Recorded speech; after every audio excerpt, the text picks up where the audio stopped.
Hello and welcome back to the channel.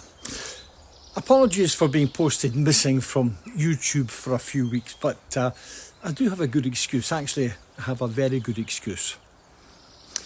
3 weeks ago today, exactly about this time, I was in an operating theatre in Edinburgh Royal Infirmary being kept alive by a machine while a brilliant team of NHS nurses, doctors and surgeons fitted me out with a new aorta heart valve, and while they were at it, bypassed a couple of blocked arteries with some veins taken from my left leg.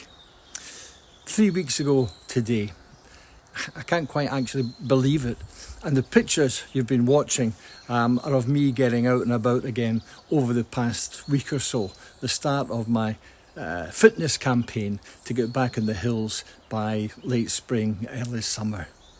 Now, some of you will be aware of various issues I've had over the past few years, mostly with arthritic feet and a thing called hallux rigidus. But over the past 5 years or so, I've also suffered from angina due to some partially blocked coronary arteries. Now, I say suffered, but that sounds worse than it actually was. In effect, angina is like a warning system. It tells you when you're trying to push too much blood through narrowed pipes, narrowed arteries.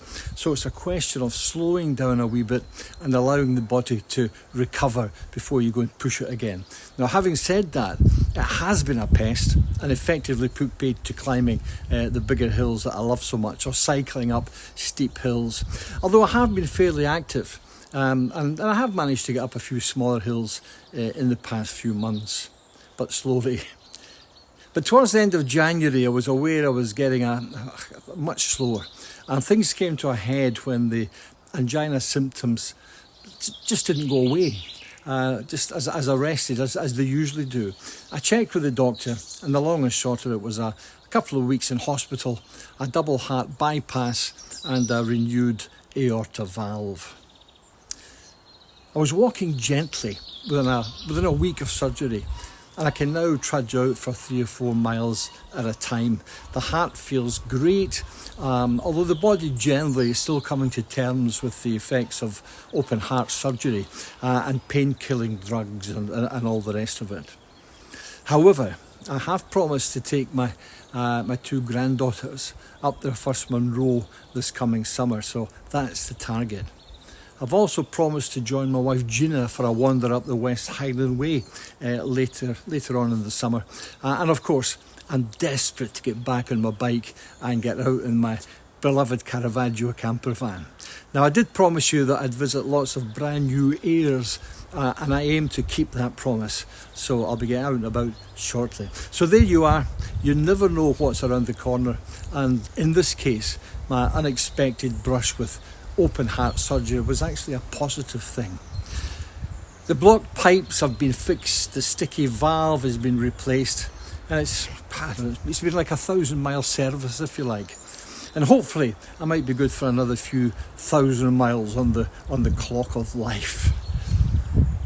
At the moment, I'm actually not allowed to drive for another 3 weeks or so, and that's a real bummer. But as soon as I can, I'll be back on the road, both in the campervan and on the bike. And boy, I'm really looking forward to this, I'll tell you. I hope to be back on the hills pretty soon with maybe a bit of backpacking thrown in for good measure too. I've really missed that over the past few years. I suspect a wonderful National Health Service, and don't ever forget just how fantastic it actually is, has allowed me to squeeze a few more years out of this wonderful outdoor life that has been so good to me for such a long time. And for that, I'll be eternally grateful. So with the first signs of spring just appearing through the ground, it's time for me to get fit again. So I'm off for a wee walk this afternoon. So enjoy your campervan, enjoy the outdoors, enjoy life, and I'll see you soon. And I promise it won't be so long next time. Bye-bye.